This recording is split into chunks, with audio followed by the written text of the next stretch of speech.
Habibullah kitchen আজকে নিয়ে চলে এসেছি আপনাদের সামনে 400 গ্রাম মোরলা মাছ। আমাদের এখানে একজন নিয়ে এসেছিল, তার কাছ থেকে নিয়েছি। এই মোরলা মাছগুলো আজকে ঝাল করে দেখাবো আপনাদেরকে।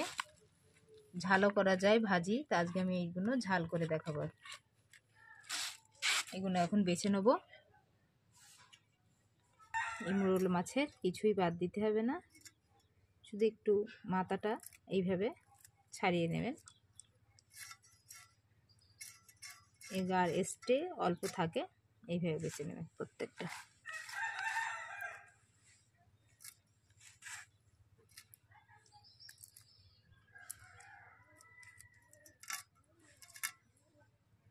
এই যে একটুখানি এরকমভাবে বার করে নেবেন।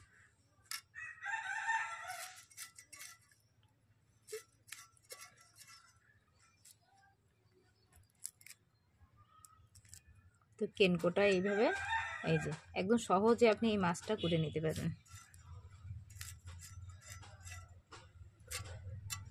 দেখেন পুরো ফ্রেশ।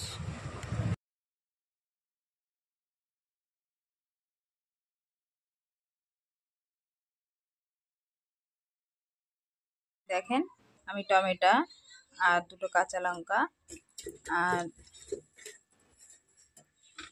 ধনিয়া পাতা একসঙ্গে মিক্সারে মিক্স করে নেব। একটা পেঁয়াজ দিয়ে একসঙ্গে পেস্টটা করে নেব। দেখেন এই মিক্সারে দিয়ে আমি পেস্টটা করব। মোরলা মাছটা এখন আমি ভেজে নেব। হাফ চামচ হলুদ দেবেন, হাফ চামচ লবণ আর হাফ চামচ ঝালের গুঁড়া দিয়ে এটা এখন এইভাবে মিক্স করে নেবেন। হাত দিতে লাগবে না। দেখেন পুরো মিক্স হয়ে গিয়েছে। আমি চাটুই বসিয়ে দিয়েছি, এতে তেল দিয়ে ভেজে নেবো। এবারে তাওয়াটা গরম হয়ে গিয়েছে, এবারে আমি তেলটা দিয়ে গরম করে পুরোটা ভেজে নেবো মাছ। দেখেন পুরো গরম হয়ে গিয়েছে। মাছটা এইভাবে পুরো একটা করে ভেজে নেবেন, খেতেও দারুণ লাগবে। এই যে দেখেন পুরো মাছ ভাজা আমার কমপ্লিট হয়ে গিয়েছে।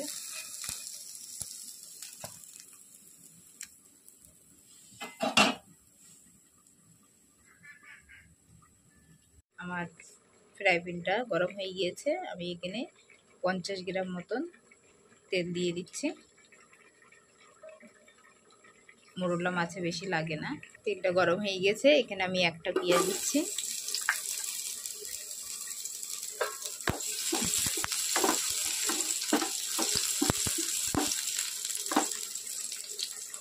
এতে একটা শুকনো লঙ্কা দিয়ে দিচ্ছি, আপনি দিতেও পারেন না দিতে পারেন। যদি বলেন শুকনো লঙ্কাটা কেন দেন, শুকনো লঙ্কাটা দিলে একটা সেন্ট আসে আর গুড়গুড় করে আর খেতেও টেস্টি হয়, ওই জন্য আমি শুকনো ঝাল দিই।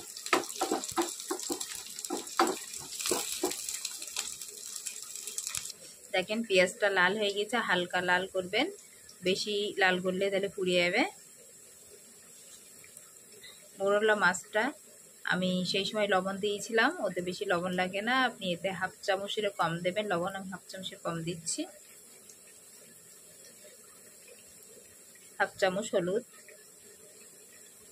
হাফ চামচ ঝালের গুঁড়া, হাফ চামচেরও কম গোলমরিচ,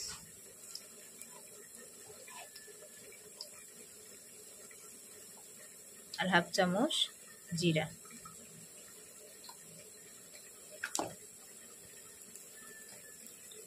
রসুন বাটা ছোট চামচের 1 চামচ দেবেন। এটা ভালো করে নাড়াচাড়া করে এটা কষিয়ে নেবেন।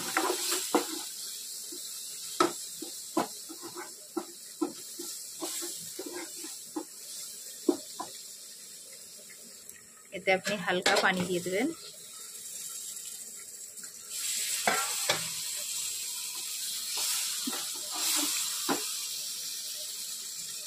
দেখেন হালকা পানি দিয়েছি, ওতে বেশি দিইনি।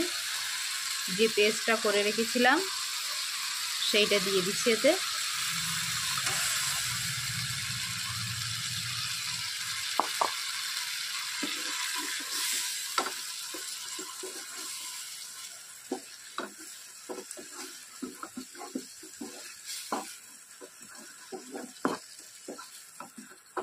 এই মোরল্লাটা মাছটা নদীর মোরল্লা, এতে লবণ থাকে, আপনি হালকা লবণ দেবেন, আপনি যেরকম খান। দেখেন মশলাটা যখন দেখবেন তেল কেটে এসছে তখন মনে করবেন মশলাটা কষানো হয়ে গিয়েছে।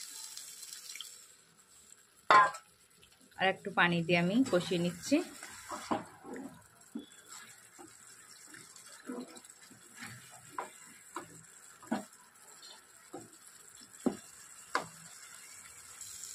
দেখেন মশলাটা পুরো কমপ্লিট হয়ে গিয়েছে। এই মাছটা ঢেলে দেবো।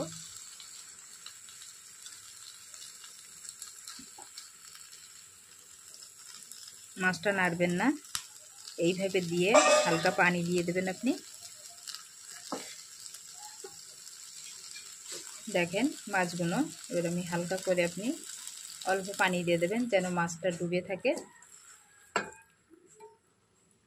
বেশি পানি লাগবে না। এইভাবে আপনি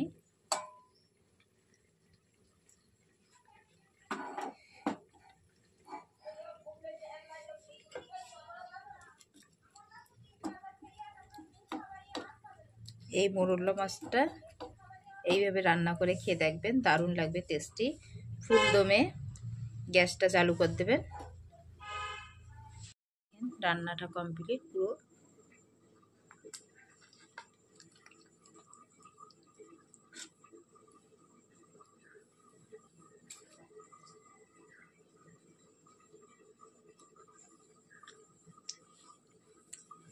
দেখেন এরকম আপনারা এইভাবে রান্না করে খেয়ে দেখবেন আর কমেন্ট করে জানাবেন কেমন রান্নাটা হয়েছে। একটা লাইক, শেয়ার, সাবস্ক্রাইব। ভালো থাকেন, সুস্থ থাকেন, আল্লাহ হাফেজ।